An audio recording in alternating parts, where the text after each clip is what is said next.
ਪਿਆਰੇ ਸਰੋਤਿਓ, ਸਤਿ ਸ੍ਰੀ ਅਕਾਲ। ਅੱਜ ਤੁਹਾਡਾ ਸਾਡੇ ਇਸ ਪ੍ਰੋਗਰਾਮ ਵਿੱਚ ਨਿੱਘਾ ਸਵਾਗਤ ਹੈ। ਅੱਜ ਸਾਡੇ ਨਾਲ ਅਚੇਚੇ ਤੌਰ ਤੇ ਪਹੁੰਚੇ ਹਨ ਭਾਈ ਸਿਮਰਜੀਤ ਸਿੰਘ ਟੋਹਾਣਾ, ਬ੍ਰਹਮ ਮਿਲਨੇ ਕਾ ਚੌ ਟੋਹਾਣਾ ਤੋਂ। ਭਾਈ ਸਾਹਿਬ, ਵਾਹਿਗੁਰੂ ਜੀ ਕਾ ਖਾਲਸਾ, ਵਾਹਿਗੁਰੂ ਜੀ ਕੀ ਫਤਿਹ ਜੀ। ਹਾਂਜੀ, ਤੁਹਾਡੀ ਸੰਗਤ ਇੱਥੇ ਗੁਰਸਿੱਖਾਂ ਨੂੰ, ਗੁਰਮੁਖਾਂ ਨੂੰ ਕੈਨੇਡਾ ਵਿੱਚ ਬਹੁਤ ਮਿਲੀ। ਅਸੀਂ ਤੁਹਾਡਾ ਕੋਟਨ ਧੰਨਵਾਦ ਕਰਦੇ ਹਾਂ। ਅਸੀਂ ਨਾਮ ਰੂਪੀ ਬਸਮਾਦੀ ਸਾਗਰ ਵਿੱਚ ਆਨੰਦ ਲਿਆ ਜੀ ਤੁਹਾਡੀ। ਹਾਂਜੀ। ਤੇ ਹੁਣ ਭਾਈ ਸਾਹਿਬ, ਹੁਣ ਜ਼ਿਆਦਾ ਕੈਨੇਡੀਅਨਸ ਦਾ ਇਹ ਕੁਐਸਚਨ ਹੈ ਵੀ ਇੱਥੇ ਬਹੁਤ ਲਾਈਫ ਸਟ੍ਰੈਸਫੁਲ ਬਹੁਤ ਆ ਬੱਚਿਆਂ ਦੀ, ਗੁਰਮੁਖਾਂ ਦੀ, ਫੈਮਲੀਜ਼ ਦੀ। ਉਹਦੇ ਬਾਰੇ ਤੁਸੀਂ ਥੋੜ੍ਹਾ ਜਿਹਾ ਗੁਰਮੁਖਾਂ ਨੂੰ ਚਾਨਣਾ ਪਾਓ ਵੀ ਕਿਵੇਂ ਆਪਾਂ ਨਾਮ ਰੂਪੀ ਬਸਮਾਦੀ ਸਾਗਰ ਰਾਹੀਂ ਇਹ ਜੀਵਨ ਨੂੰ ਅੱਗੇ ਲਗਾ ਸਕਦੇ ਹਾਂ ਜੀ। ਹਾਂਜੀ, ਜਦੋਂ ਆਪਾਂ ਗੁਰਬਾਣੀ ਗੁਰੂ ਦੇ ਵਿੱਚ ਇਹ ਸਾਰੀ ਖੇਡ ਨੂੰ ਦੇਖੀਏ, ਕਿਉਂਕਿ ਆਪਾਂ ਆਪਣੇ ਜੀਵਨ ਦਾ ਆਧਾਰ ਜਿਹੜਾ ਆ ਉਹ ਗੁਰੂ ਗ੍ਰੰਥ ਸਾਹਿਬ ਸੱਚੇ ਪਾਤਸ਼ਾਹ ਜੀ ਦੀ ਬਾਣੀ ਨੂੰ ਬਣਾ ਕੇ ਚੱਲਣਾ ਆ। ਤੇ ਮਹਾਰਾਜ ਸੱਚੇ ਪਾਤਸ਼ਾਹ ਜੀ ਇਹ ਆਪਾਂ ਨੂੰ ਸਮਝਾਉਂਦੇ ਆ ਕਿ ਜਿਹੜਾ ਇਹ ਸਾਡਾ ਸਰੀਰ ਆ, ਇਹ ਦੋ ਦੇਹੀਆਂ ਦਾ ਸੁਮੇਲ ਆ। ਇੱਕ ਤਾਂ ਸਰੀਰ ਜਿਹੜਾ ਸਾਨੂੰ ਅੱਖਾਂ ਤੋਂ ਦੇਖਦਾ ਪਿਆ, ਇੱਕ ਇਹਦੇ ਵਿੱਚ ਜਿਹੜਾ ਸਰੀਰ ਨੂੰ ਚਲਾ ਰਿਹਾ, ਜਿਹਨੂੰ ਗੁਰਬਾਣੀ ਵਿੱਚ ਮਨ ਕਿਹਾ ਗਿਆ, ਉਹ ਜੋਤ ਸਰੂਪੀ ਇੱਕ ਸਾਡੀ ਬਾਡੀ ਆ, ਜੋਤ ਸਰੂਪੀ ਇੱਕ ਸਾਡਾ ਸਰੀਰ ਆ। ਜੋਤ ਅਤੇ ਅਸਥੂਲ ਇਹ ਦੋਨਾਂ ਦਾ ਮੇਲ ਹੈ।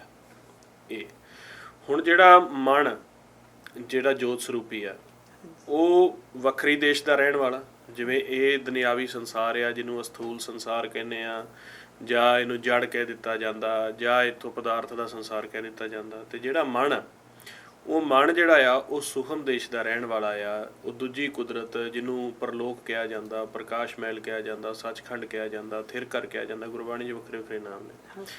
ਹੁਣ ਉੱਥੇ ਕਿਸੇ ਵੀ ਤਰ੍ਹਾਂ ਦਾ ਕੋਈ ਵੀ ਵਿਚਾਰ ਨਹੀਂ ਚੱਲਦਾ ਜਿੱਥੋਂ ਦਾ ਮਨ ਰਹਿਣ ਵਾਲਾ ਆ।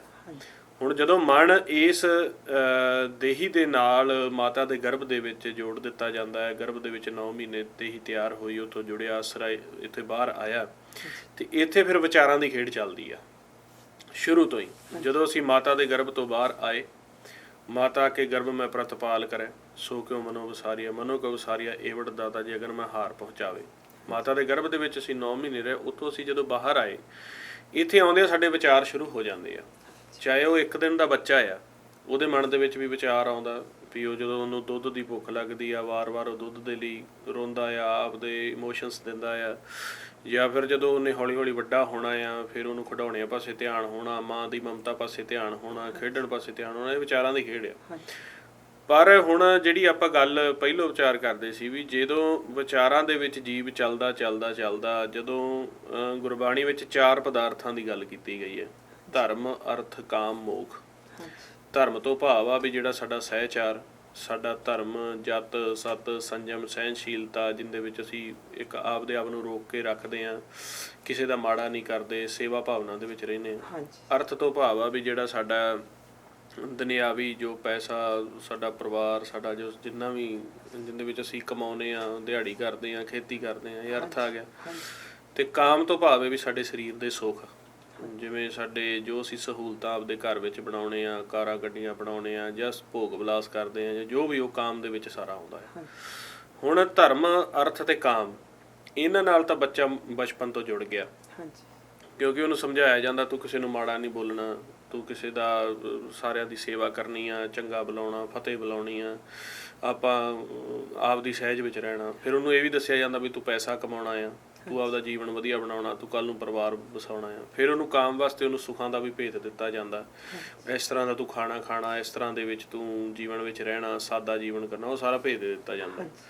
ਪਰ ਜਿਹੜਾ ਹੁਣ ਨਾਮ ਦਾ ਭੇਤ ਆ, ਉਹ ਨਾਮ ਦਾ ਭੇਤ ਮਾਂ ਬਾਪ ਪਾਸੋਂ ਨਹੀਂ ਦਿੱਤਾ ਜਾਂਦਾ। ਨਾ ਉਹਨੂੰ ਕੋਈ ਅਧਿਆਤਮਕ ਤੌਰ ਦੇ ਉੱਪਰ ਕੋਈ ਐਸਾ ਮਾਹੌਲ ਮਿਲਦਾ ਹੈ ਜਿਵੇਂ ਹੁਣ ਆਪਾਂ ਆਪਦੇ ਜੀਵਨ ਤੋਂ ਲਾ ਲਈਏ। ਨਾ ਤਾਂ ਨਾਮ ਦਾ ਭੇਤ ਆਇਆ, ਨਾ ਅਧਿਆਤਮਕ ਤੌਰ 'ਤੇ ਕੋਈ ਮਾਹੌਲ ਮਿਲਿਆ, ਨਾ ਸਕੂਲਾਂ ਕਾਲਜਾਂ 'ਚ, ਨਾ ਯਾਰਾਂ ਦੋਸਤਾਂ, ਨਾ ਰਿਸ਼ਤੇਦਾਰਾਂ ਨੇ। ਉਹ ਫਿਰ ਕੀ ਆ ਵੀ ਜਿੰਨੀ ਦੇਰ ਤੱਕ ਨਾਮ ਦੇ ਵਿੱਚ ਨਹੀਂ ਮੰਨ ਜਾਂਦਾ, ਉਹਦੇ ਵਿਚਾਰ ਜਿਹੜੇ ਆ ਉਹ ਜ਼ਿਆਦਾ ਬਣਨ ਲੱਗ ਜਾਂਦੇ ਆ। ਕਿਉਂਕਿ ਵਿਚਾਰਾਂ ਦੇ ਵਿੱਚ ਵਿਚਾਰ, ਉਹਨੂੰ ਰੋਕੋਗੇ ਕਿਵੇਂ? ਇੱਕ ਸਾਡੀ ਬਾਡੀ ਦੀ ਜਿਹੜੀ ਹੈਗੀ ਆ, ਇੱਕ ਕੁਦਰਤੀ ਤੌਰ 'ਤੇ ਇੱਕ ਜਿਹੜੀ ਹੈਗੀ ਆ ਤਾਕਤ ਹੁੰਦੀ ਆ। ਜਿੰਨੀ ਦੇਰ ਤੱਕ ਤਾਂ ਬਾਡੀ ਸਾਡੇ ਵਿਚਾਰਾਂ ਨੂੰ ਓਬਜ਼ਰਵ ਕਰਦੀ ਆ, ਉਹ ਸਹਿ ਸਵਾਏ ਹੋ ਹੀ ਜਾਂਦਾ। ਚਲੋ ਕਿਸੇ ਨੇ ਕਹਿਤਾ ਜਾਂ ਘਾਟਾ ਆ ਗਿਆ ਜਾਂ ਵਾਧਾ ਆ ਗਿਆ, ਉਨੀ ਦੇਰ ਤੱਕ ਤਾਂ ਬਾਡੀ ਓਬਜ਼ਰਵੇਸ਼ਨ ਕਰੀ ਜਾਂਦੀ ਆ। ਹੁਣ ਚੌਥਾ ਪਦਾਰਥ ਜਿਹੜਾ ਆ ਉਹ ਨਾਮ, ਉਹ ਆਪਾਂ ਬਚਪਨ ਤੋਂ ਜਪਿਆ ਨਹੀਂ, ਉਹਨੂੰ ਨਾਮ ਨੂੰ ਧਿਆਇਆ ਨਹੀਂ। ਉਹ ਜਦੋਂ ਵਿਚਾਰ ਵਧਣੇ ਸ਼ੁਰੂ ਹੋ ਗਏ, ਜਦੋਂ ਜਿਵੇਂ ਜਿਵੇਂ ਆਪਣੀ ਜ਼ਿੰਦਗੀ ਗਾਂਹ ਵੱਧਦੀ ਜਾਣੀ ਆ, ਸਟ੍ਰੈਸ ਵੀ ਗਾਂਹ ਦੀ ਗਾਂਹ ਵਧਣਾ, ਕਿਉਂਕਿ ਦੂਜਿਆਂ ਦੀਆਂ ਜ਼ਿੰਮੇਵਾਰੀਆਂ ਸਾਡੇ ਤੇ ਆਉਣੀਆਂ, ਕਮਾਉਣ ਦੀਆਂ ਜ਼ਿੰਮੇਵਾਰੀਆਂ ਸਾਡੇ ਤੇ ਆਉਣੀਆਂ, ਤੇ ਫਿਰ ਉੱਥੇ ਜਿਹੜਾ ਇੱਕ ਬਲਾਸਟ ਹੁੰਦਾ ਫੁਰਨਿਆਂ ਦਾ। ਹੁਣ ਜਦੋਂ ਫੁਰਨਿਆਂ ਦਾ ਬਲਾਸਟ ਹੁੰਦਾ, ਜੀਵ ਕਹਿੰਦਾ ਵੀ ਹੁਣ ਮੈਨੂੰ ਸਟ੍ਰੈਸ ਬਹੁਤ ਆਉਂਦੀ ਆ, ਜਾਂ ਮੈਂ ਥੱਕ ਬਹੁਤ ਜਾਂਦਾ, ਮੈਨੂੰ ਸੋਚਣਾ ਬਹੁਤ ਪੈਂਦਾ। ਮਾਂ-ਬਾਪ ਤੱਕ ਤਾਂ ਠੀਕ ਸੀਗਾ, ਪਰਿਵਾਰ ਦੇ ਵਿੱਚ ਸਾਰਾ ਰਲ ਮਿਲ ਕੇ ਹੋਈ ਜਾਂਦਾ ਸੀਗਾ। ਜਦੋਂ ਆਪ ਮੁਹਾਰਾ ਹੋਇਆ ਤੇ ਫਿਰ ਵੱਧ ਗਿਆ।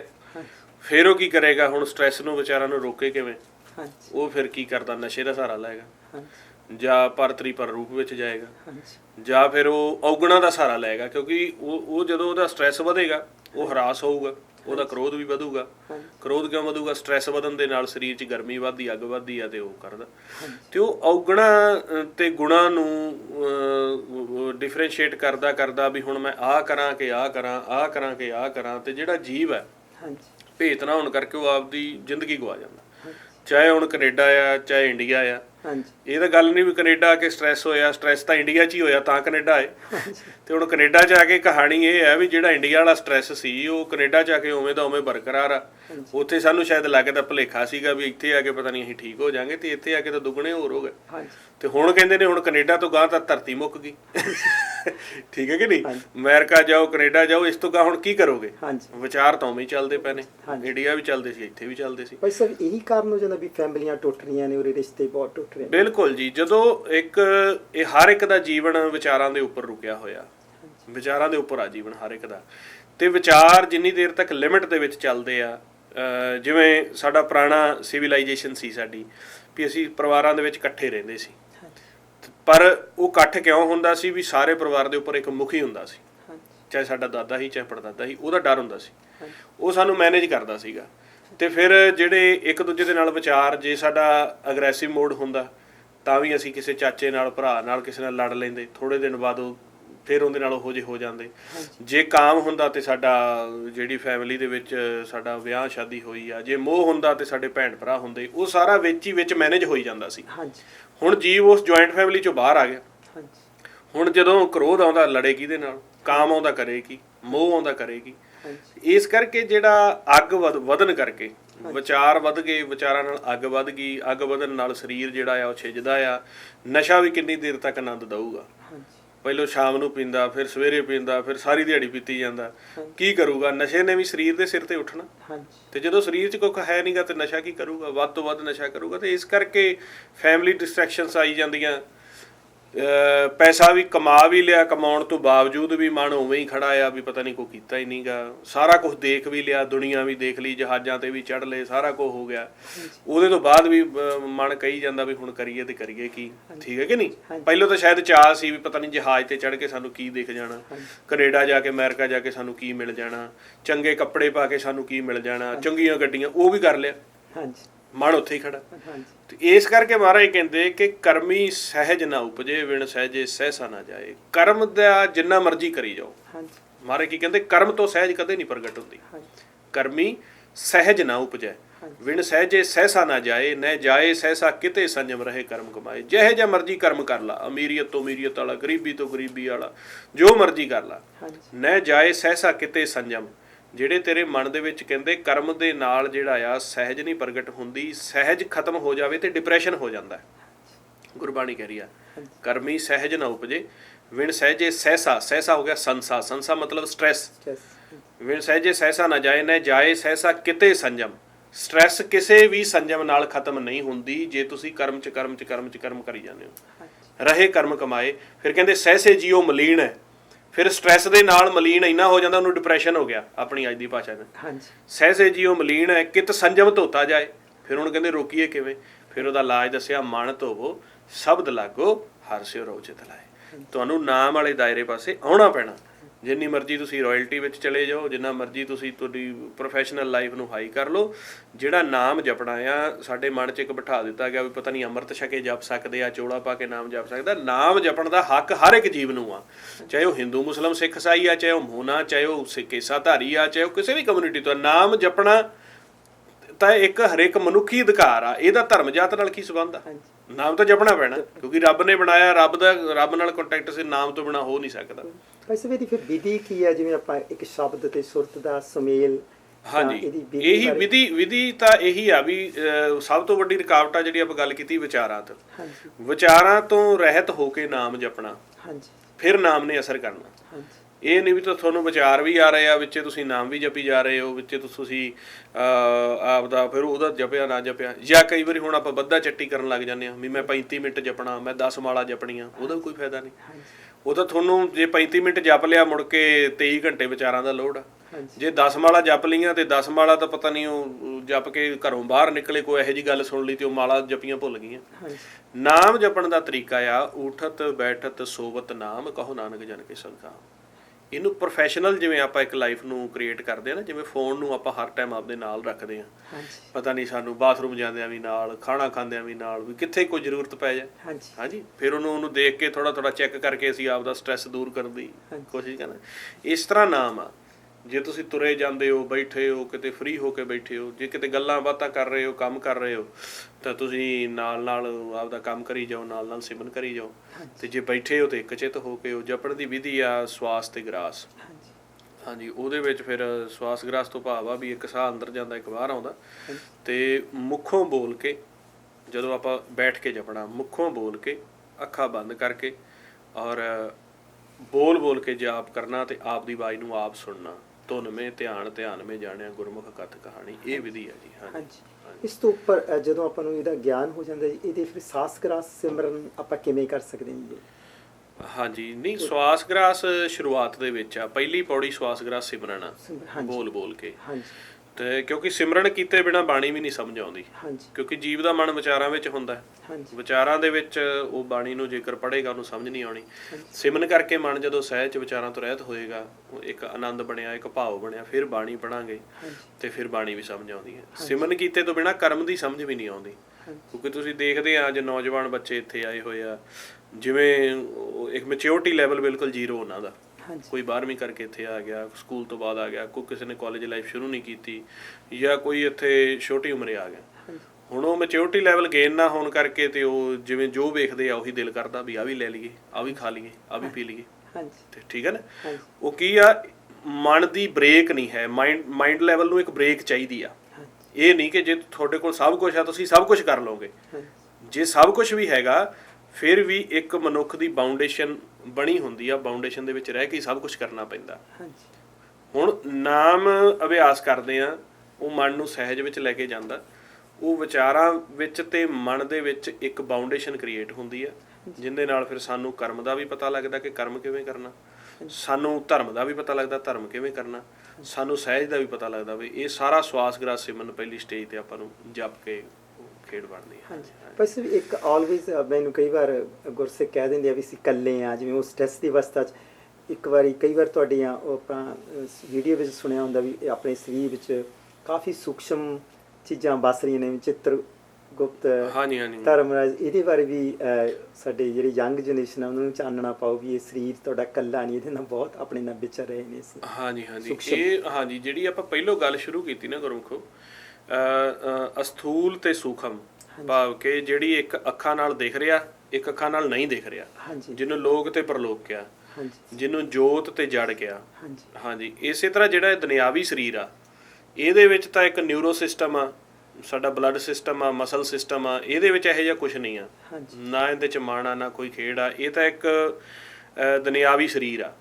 ਪਰ ਜਿਹੜਾ ਇਹਦੇ ਵਿੱਚ ਮਹਾਰਾਜ ਕਹਿੰਦੇ ਆ ਘਰ ਮੈਂ ਘਰ ਦਿਖਾਏ ਦੇ ਸੋ ਸਤਿਗੁਰ ਪੁਰਖ ਸਜਾਣ, ਗੁਰਾਂ ਇੱਕ ਦੇਹ ਬੁਝਾਈ, ਜਿਹੜੀ ਇਹਦੇ ਵਿੱਚ ਸੂਖਮ ਦੇਹੀ ਆ, ਉਹ ਜਦੋਂ ਇਸ ਦੁਨਿਆਵੀ ਸਰੀਰ ਨੂੰ ਲੋਕ ਦੇਖਦੇ ਆ, ਸਾਇੰਸ ਦੇਖਦੀ ਆ, ਡਾਕਟਰ ਦੇਖਦੇ ਆ, ਉਹ ਇਹਦੇ ਅੰਦਾਜ਼ੇ ਜਾਂ ਡੈਫੀਨੇਸ਼ਨ ਜੋ ਦੁਨੀਆ ਦੀ ਆ ਉਹ ਦੁਨਿਆਵੀ ਸਰੀਰ ਦੇ ਹਿਸਾਬ ਨਾਲ ਸੈੱਟ ਕਰਨੀ ਚਾਹੁੰਦੇ ਆ। ਜਿਹੜੇ ਸੰਤ ਸਾਧੂ ਮਹਾਂਪੁਰਸ਼ ਹੁੰਦੇ ਨੇ ਜਾਂ ਜਿਹੜੇ ਸਤਿਗੁਰ ਆਏ, ਉਹਨਾਂ ਨੇ ਇਸ ਸਰੀਰ ਨੂੰ ਦੁਨਿਆਵੀ ਦੇਖਣ ਦੀ ਬਜਾਏ ਦਿਵ ਦ੍ਰਿਸ਼ਟੀ ਦੁਆਰਾ ਸੂਖਮ ਤੌਰ ਤੇ ਦੇਖਿਆ ਵੀ ਇਹਦੀ ਖੇਡ ਕੀ ਆ। ਸਭ ਤੋਂ ਵੱਡੇ ਸਾਇੰਟਿਸਟ ਵਿਗਿਆਨੀ ਉਹ ਸੀਗੇ, ਕਿਉਂਕਿ ਉਹਨਾਂ ਦੇ ਕੋਲ ਅਧਿਆਤਮਕ ਸਪਿਰਿਚੁਅਲ ਪਾਵਰ ਸੀਗੀ। ਸਪਿਰਿਚੁਅਲ ਪਾਵਰ ਨਾਲ ਦੇਖਦੇ ਆ ਤੇ ਇਹ ਸਰੀਰ ਇਸ ਤੋਂ ਬਿਲਕੁਲ ਅਲੱਗ। ਫਿਰ ਉਹਨਾਂ ਨੇ ਦੇਖਿਆ ਵੀ ਮਨ ਕੀ ਆ, ਮਨ ਨੂੰ ਵਿਚਾਰ ਕਿਵੇਂ ਆਉਂਦੇ ਆ, ਤੇ ਦੇਖਦੇ ਆ ਕਿ ਕਾਮ ਕ੍ਰੋਧ ਲੋਭ ਮੋਹ ਹੰਕਾਰ, ਜਿਨ੍ਹਾਂ ਨੂੰ ਉਹਨਾਂ ਨੇ ਡਿਫਰੈਂਸ਼ੀਏਟ ਕੀਤਾ, 5 ਐਸੇ ਸੂਖਮ ਜੋਤਾਂ ਨੇ, ਇਸ ਦੇਹੀ ਅੰਤਰ ਪੰਜ ਚੋਰ ਵਸੈ, ਕਾਮ ਕ੍ਰੋਧ ਲੋਭ ਮੋਹ ਹੰਕਾਰ ਅੰਮ੍ਰਿਤ ਲੂਟੇ ਮਨ ਹੋਣੇ ਜੀ ਕੋਈ ਨਾ ਸੁਣੇ ਪੁਕਾਰਾ। ਉਹ ਕਾਮ ਕ੍ਰੋਧ ਲੋਭ ਮੋਹ ਹੰਕਾਰ ਉਹਨਾਂ ਨੂੰ ਕਹਿ ਦਿੱਤਾ ਗਿਆ ਵੀ ਇੱਕ ਇਹੋ ਜਿਹੀ ਜੋਤ ਆ ਜਿਹੜਾ ਕਾਮ ਦੇ ਵਿਚਾਰ ਦੇ ਰਹੀ ਹੈ, ਇੱਕ ਕ੍ਰੋਧ ਦੇ ਰਹੀ ਹੈ, ਇੱਕ ਲੋਭ ਦੀ ਦੇ ਰਹੀ ਹੈ। ਫਿਰ ਨਾਲੋਂ ਨਾਲ ਜੋ ਵਿਚਾਰ ਤੁਸੀਂ ਗੇਨ ਕਰਦੇ ਹੋ, ਜੋ ਤੁਸੀਂ ਲੈ ਰਹੇ ਹੋ, ਜੋ ਤੁਸੀਂ ਸੋਚ ਰਹੇ ਹੋ, ਜੋ ਤੁਸੀਂ ਕਰਨ ਦੀ ਸੋਚ ਰਹੇ ਹੋ ਜਾਂ ਤੁਸੀਂ ਕਰ ਰਹੇ ਹੋ, ਉਹਨੂੰ ਵੀ ਨੋਟ ਕਰਨ ਦੇ ਵਾਸਤੇ ਦੋ ਜੋਤਾਂ ਆ ਜਿਨ੍ਹਾਂ ਨੂੰ ਚਿੱਤਰਗੁਪਤ ਉਹਨਾਂ ਨੇ ਕਹਿ ਦਿੱਤਾ। ਫਿਰ ਹਿਸਾਬ ਕਿਵੇਂ ਹੁੰਦਾ, ਜਾਂ ਜੀਵ ਇੱਕ ਦੇਹੀ ਦੇ ਵਿੱਚ ਸਵਾਸਾਂ ਦਾ ਧਨ ਭੋਗਿਆ, ਫਿਰ ਉਹ ਅੱਗੇ ਕਿਵੇਂ ਉਸ ਤੋਂ ਬਾਅਦ ਟਰੈਵਲ ਕਰਦਾ, ਉਹਨੂੰ ਕੀ ਉਹ ਕਿਸ ਹਿਸਾਬ ਨਾਲ ਉਹਦੀ ਦੇਖਿਆ ਜਾਂਦਾ ਵੀ ਇਹਨੂੰ ਹੁਣ ਇਸ ਜੂਨ ਦੇ ਵਿੱਚ ਪਾਇਆ ਜਾਣਾ ਚਾਹੀਦਾ, ਜਾਂ ਸੱਚ 'ਚ ਕਿਵੇਂ ਜਾਂਦਾ, ਜਾਂ ਜੂਨਾਂ ਦੇ ਵਿੱਚ ਕਿਵੇਂ ਜਾਂਦਾ। ਇਹ ਸਾਰਾ ਸਿਮਰਨ ਦੀ ਜੁਗਤ ਦੁਆਰਾ ਇਹ ਉਦੋਂ ਬਿਧ ਪ੍ਰਗਟ ਹੁੰਦੀ ਆ ਜਦੋਂ ਜੀਵ ਨਾਦ ਦੇ ਨਾਲ, ਜਿਹੜਾ ਮਹਾਰਾਜ ਨੇ ਕਿਹਾ ਨਾ ਜਪਜੀ ਸਾਹਿਬ 'ਚ ਭੁਗਤ ਗਿਆਨ ਦਇਆ ਭੰਡਾਰਨ ਘਟ ਘਟ ਵਾਜੇ ਨਾਦ, ਨਾਦ ਨਾਲ ਜਦੋਂ ਕਨੈਕਟ ਹੋ ਜਾਂਦਾ ਨਾ ਉਹ ਫਿਰ ਦੁਬਾਰਾ ਉਹ ਫਿਰ ਯੂਨੀਵਰਸਲ ਤੌਰ ਤੇ ਇਹਨੂੰ ਦੇਖਣ ਲੱਗ ਜਾਂਦਾ। ਸੰਸਾਰ ਸਿਰਫ ਦ੍ਰਿਸ਼ਟਮਾਨ ਖੇਡ ਦੇਖ ਰਿਹਾ, ਸੰਤ ਦ੍ਰਿਸ਼ਟਮਾਨ ਤੇ ਸੂਖਮ ਦੋਨੋਂ ਦੇਖਦੇ ਨੇ, ਪਰ ਉਹ ਕੋ ਵਿਰਲਾ ਹੈ ਕਿਉਂਕਿ ਉਹਨਾਂ ਦੀਆਂ ਗੱਲਾਂ ਦਾ ਦਰਾ ਕਰਕੇ ਕੱਚੇ ਜ਼ਿਆਦਾ ਨੇ ਵੀ ਸਾਨੂੰ ਵੀ ਦਿਖਦਾ ਜੀ, ਸਾਨੂੰ ਵੀ ਦਿਖਦਾ ਜੀ, ਪਰ ਉਹ ਵਿਰਲੇ ਨੇ। ਭਾਗ ਠੜੇ ਹਰ ਸੰਤ ਤੁਮਾਰੇ ਜਿਨ ਕਰਤਨ ਹਰ ਨਾਮ, ਉਹ ਭਾਗਾਂ ਵਾਲੇ ਕੁਛ ਵਿਰਲੇ ਹੀ ਆ, ਹੈਣ ਵਿਰਲੇ ਨਾ ਹੀ ਕਣੇ ਫੈਲ ਫੱਕੜ ਸੰਸਾਰ, ਵਿਰਲੇ ਹੀ ਆ। ਉਹਨਾਂ ਨੇ ਦੇਖਿਆ, ਦੇਖ ਕੇ ਫਿਰ ਉਹਨਾਂ ਨੇ ਵੀ ਅੰਦਰੋਂ ਚਿੱਤਰ ਗੁਪਤ ਕਾਮ ਕ੍ਰੋਧ ਲੋਭ ਮੋਹ ਹੰਕਾਰ ਜਾਂ ਇਹ ਕਿਵੇਂ ਕਿਵੇਂ ਵਿਚਾਰ ਚੱਲਦੇ ਆ, ਫਿਰ ਕਿਵੇਂ ਵਿਚਾਰਾਂ ਦੀ ਕਾਊਂਟਿੰਗ ਹੁੰਦੀ ਆ, ਫਿਰ ਜੋ ਉਹਦਾ ਲਾਅ ਆਫ ਅਟਰੈਕਸ਼ਨ ਸੀਗਾ ਜਿੱਥੇ ਉਹਦਾ ਧਿਆਨ ਜ਼ਿਆਦਾ ਕੇਂਦਰਿਤ ਸੀ ਉਹਨੂੰ ਉਸੇ ਤਰ੍ਹਾਂ ਦੀ ਅੱਗੇ ਜੂਨਾਂ ਦੇ। ਇਹ ਅੰਦਰ ਸੂਖਮ ਪਰਿਵਾਰ ਆ ਆਪਣੇ ਅੰਦਰ, ਕਾਮ ਕ੍ਰੋਧ ਲੋਭ ਹੰਕਾਰ ਚਿੱਤਰ ਗੁਪਤ ਧਰਮਰਾਜ, ਉਹਨਾਂ ਨੇ ਉਹਨਾਂ ਨੂੰ ਜੋਤਾਂ ਨੂੰ ਵੱਖਰਾ ਵੱਖਰਾ ਸਮਝਾਉਣ ਦੇ ਲਈ ਨਾਮ ਦਿੱਤਾ ਹੋਇਆ। ਸਿਰਫ ਕਈ ਵਾਰ ਗੁਰੂ ਅਰਜਨ ਦੇਵ ਜੀ ਸੁਖਮਨੀ ਸ਼ਬਦ ਲਿਖਦੇ ਨੇ ਕਈ ਜਨਮ ਪੈ ਕੀਟ ਪਤੰਗਾ, ਫਿਰ ਇਹੀ ਅਵਸਥਾ। ਬਿਲਕੁਲ ਜੀ, ਉਹਨਾਂ ਨੇ ਮਨ ਦੀ ਹਿਸਟਰੀ ਚੈੱਕ ਕੀਤੀ ਨਾ ਵੀ ਦੁਨਿਆਵੀ ਸਰੀਰ 50-60 ਸਾਲ ਉਮਰ ਭੋਗੀ, ਫਿਰ ਇਹਦੇ ਵਿੱਚੋਂ ਜੇ ਮਨ ਨਿਕਲਿਆ, ਮਨ ਕਿੱਧਰ ਨੂੰ ਗਿਆ, ਤੇ ਜੇ ਤਾਂ ਮਨ ਨੇ ਉਹ ਅੰਦਰੋਂ ਅਨਹਦ ਬਾਣੀ ਦਾ ਨਾਮ ਦਾ ਸੱਚ ਦਾ ਭੇਤ ਲੈ ਲਿਆ ਸੀ, ਫਿਰ ਤਾਂ ਉਹ ਕਹਿੰਦੇ ਹਰ ਜਨ ਹਰ ਹਰ ਨਾਮ ਸਮਾਣੇ, ਦੁੱਖ ਜਨਮ ਮਰਨ ਭਵ ਖੰਡਾ ਆ, ਵਿਨਾਸ਼ੀ ਪੁਰਖ ਪਾਇਆ ਪਰਮੇਸ਼ਰ ਬਹੁ ਸੋਭ ਖੰਡ ਬ੍ਰਹਮੰਡ, ਉਹ ਖੰਡਾ ਬ੍ਰਹਮੰਡਾਂ 'ਚ ਸੋਭਾ ਹੋਈ, ਉਹ ਸੱਚ 'ਚ ਚਲਾ ਗਿਆ। ਪਰ ਜਿਹੜਾ ਮਨ ਨਾਮ ਵਿੱਚ ਜਾਂ ਜੋਤ ਦਾ ਜਾਂ ਨਾਦ ਦਾ ਜਾਂ ਦਸਵੇਂ ਘਰ ਦਾ ਭੇਤ ਨਹੀਂ ਆਇਆ, ਉਹ ਫਿਰ ਟਰੈਵਲ ਕਰਦਾ, ਉਹਦੀ ਟਰੈਵਲ ਹਿਸਟਰੀ ਬਣਦੀ ਆ। ਉਹ ਕਿਵੇਂ ਬਣਦੀ ਆ, ਉਹਦੀ ਲਾਅ ਆਫ ਅਟਰੈਕਸ਼ਨ ਤੇ। ਜਿਵੇਂ ਅਸੀਂ ਵੀ ਉਹਨਾਂ ਨੇ ਦੇਖਿਆ ਵੀ ਜਿੰਨੀ ਦੇਰ ਤੱਕ ਅਸੀਂ ਨਾਮ ਵਿੱਚ ਨਹੀਂ ਸੀ ਸਮਾਏ ਤੇ ਅਸੀਂ ਕਿਸ ਤਰ੍ਹਾਂ ਟਰੈਵਲ ਕਰਦੇ ਰਹੇ ਹਾਂ ਪਿੱਛੋਂ। ਉਹਨਾਂ ਸੰਗਤ ਨੂੰ ਦੱਸਿਆ ਵੀ ਜਿੰਨੀ ਦੇਰ ਤੱਕ ਸੱਚ ਦਾ ਨਾਮ ਦਾ ਭੇਤ ਨਹੀਂ ਆਉਂਦਾ, ਇਹ ਮਨ ਦੀ ਜੋਤ ਹੋਈ ਰਹਿੰਦੀ ਹੈ। ਜੋਤ ਉਹਾ ਜੁਗਤ ਸਾਏ ਸਹਿ ਕਾਇਆ ਫਿਰ ਪਲਟੀ ਹੈ, ਕਾਇਆ ਜਿਹੜੀ ਆ ਉਹ ਪਲਟਦੀ ਰਹਿੰਦੀ ਆ। ਤੇ ਫਿਰ ਕਈ ਜਨਮ ਕੀੜੇ ਪਤੰਗੇ, ਕਈ ਜਨਮ ਗੱਜ ਮੀਨ ਕਰੁੰਗੇ, ਕਈ ਜਨਮ ਪੰਖੀ ਸਰ, ਉਹਨਾਂ ਫਿਰ ਆਪਦੀ ਹਿਸਟਰੀ ਦੱਸੀ ਵੀ ਇਸ ਤਰ੍ਹਾਂ ਫਿਰ ਜੇ ਤੁਸੀਂ ਨਾਮ ਵਿੱਚ ਗਏ, ਸੱਚ ਦਾ ਭੇਤ ਨਾ ਲਿਆ, ਵਿਚਾਰ ਐਵੇਂ ਚੱਲਦੇ ਰਹੇ ਤੇ ਤੁਸੀਂ ਫਿਰ ਇਸ ਤਰ੍ਹਾਂ ਟਰੈਵਲ ਕਰਦੇ ਰਹੋ। ਇਹ ਉਹਨਾਂ ਨੇ ਖੇਡ ਦੱਸੀ ਹੈ। ਵੈਸੇ ਵੀ ਇੱਕ ਮਹਾਂਪੁਰਸ਼ਾਂ ਦਾ ਅਕਸਰ ਆਉਂਦਾ ਵੀ ਉਹ ਪੌਣ ਨੂੰ ਸਰੀਰ ਨੂੰ ਅਲੱਗ ਕਰ ਲੈਂਦੇ, ਪੌਣ ਸਰੀਰ ਤੱਕ ਕੰਮ ਹੇਠਾਂ ਕੰਮ ਕਰਦੇ, ਉੱਪਰੋਂ ਫਿਰ ਪੌਣ ਤੋਂ ਵੱਖ ਹੋ ਜਾਂਦੇ ਜਿਉਂਦੇ ਜੀ। ਕੀ ਅਵਸਥਾ ਤੇ ਇਹ ਆਪਣੇ ਸਰੀਰ ਦੇ ਵਿੱਚ ਦੋ ਘਰ ਬਣਾਏ ਹੋਏ ਆ।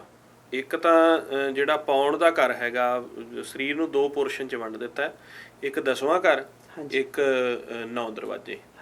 9 ਦਰਵਾਜ਼ੇ ਤੋਂ ਭਾਵ ਆ 2 ਅੱਖਾਂ, 2 ਨਾਸਕਾ, ਮੁੱਖ, 2 ਕੰਨ ਤੇ 2 ਮਲਮੂਤ ਇੰਦਰੇ। ਠੀਕ ਹੈ ਨਾ ਜੀ, ਗਿਣੀਏ ਇਹਨਾਂ ਨੂੰ ਆਪਾਂ 9 ਬਣਦੇ ਨੇ। ਤੇ ਜਿਹੜਾ 10ਵਾਂ ਆ ਉਹ ਆ ਮਸਤਕ ਤੋਂ ਉੱਪਰਲਾ ਪੋਰਸ਼ਨ ਆ, ਜਿਹਦੇ ਵਿੱਚ ਸਿਰਫ ਸੁੰਨ ਆ, ਜਿਹਦੇ ਵਿੱਚ ਜ਼ੀਰੋ ਆ, ਐਮਪਟੀਨੈਸ ਆ ਸਾਰੀ। ਤੇ ਇਹ ਜਿਹੜਾ ਵਿਚਾਰਾਂ ਵਾਲਾ ਜਾਂ ਪਾਉਣ ਦਾ ਖੇਡ ਚੱਲਦਾ ਹੈ, ਇਹ 2 ਸਿਰਿਆਂ 'ਚ ਚੱਲਦਾ ਹੈ। ਇੱਥੋਂ ਨਾਸਕਾ ਤੋਂ ਹਵਾ ਅੰਦਰ ਗਈ, ਇੱਥੋਂ ਰੋਟੇਟ ਹੋ ਕੇ ਨੀਚੇ ਨੂੰ ਘੁੰਮ ਕੇ ਨਾਭੀ ਤੱਕ ਗਈ, ਨਾਭੀ ਤੋਂ ਫਿਰ ਪੁੱਠੀ ਆ ਗਈ, ਦੋਹਾਂ ਸਿਰਿਆਂ ਕਾ ਆਪ ਸੁਆਮੀ, ਇਹਲੇ ਵੀ ਸੰਦਰ। ਇਹ ਪਾਉਣ ਆ। ਪਾਉਣ ਦੇ ਵਿੱਚ ਜਦੋਂ ਸਾਡਾ ਮਨ ਆ ਗਿਆ, 9 ਦਰਵਾਜ਼ਿਆਂ 'ਚ ਖੇਡ ਰਿਹਾ ਤੇ ਉਹਨੂੰ ਵਿਚਾਰ ਆਉਣੇ ਆ, ਉਹਨੇ ਕਰਮ ਕਰਨਾ ਆ। ਤੇ ਜਦੋਂ ਹੁਣ ਆਪਾਂ ਸਿਮਰਨ ਕੀਤਾ ਜਾਂ ਸੁਭਾਵਿਕ ਤੌਰ ਤੇ ਵੀ ਸ਼ਾਮ ਨੂੰ ਜਿਵੇਂ ਆਪਾਂ ਸੌਂ ਜਾਂਦੇ ਆ, ਸਾਨੂੰ ਪਾਉਣ ਤੋਂ ਵੱਖ ਕਰ ਲਿਆ ਜਾਂਦਾ। ਇਹਨਾਂ 9 ਦਰਵਾਜ਼ਿਆਂ ਤੋਂ ਰਹਿਤ ਕੀਤਾ ਤੇ ਸਾਡਾ ਮਨ ਜਿਹੜਾ ਆ ਉੱਪਰ ਸੁਣਨ ਵਾਲੇ ਪਾਸੇ ਚਲਾ ਜਾਂਦਾ ਹੈ। ਹੁਣ ਉਹੀ 9 ਦਰਵਾਜ਼ੇ ਸਵੇਰੇ ਜਦੋਂ ਕਰਮ ਕਰਦੇ ਪਏ ਆ, ਸਾਰਾ ਸਰੀਰ ਪਾਉਣ 'ਚ ਕੰਮ ਕਰੀ ਜਾਂਦਾ ਹੈ, ਸਵਾਸ ਵੀ ਚੱਲ ਰਿਹਾ, ਸਾਰੀ ਖੇਡ ਹੋ ਰਹੀ ਹੈ।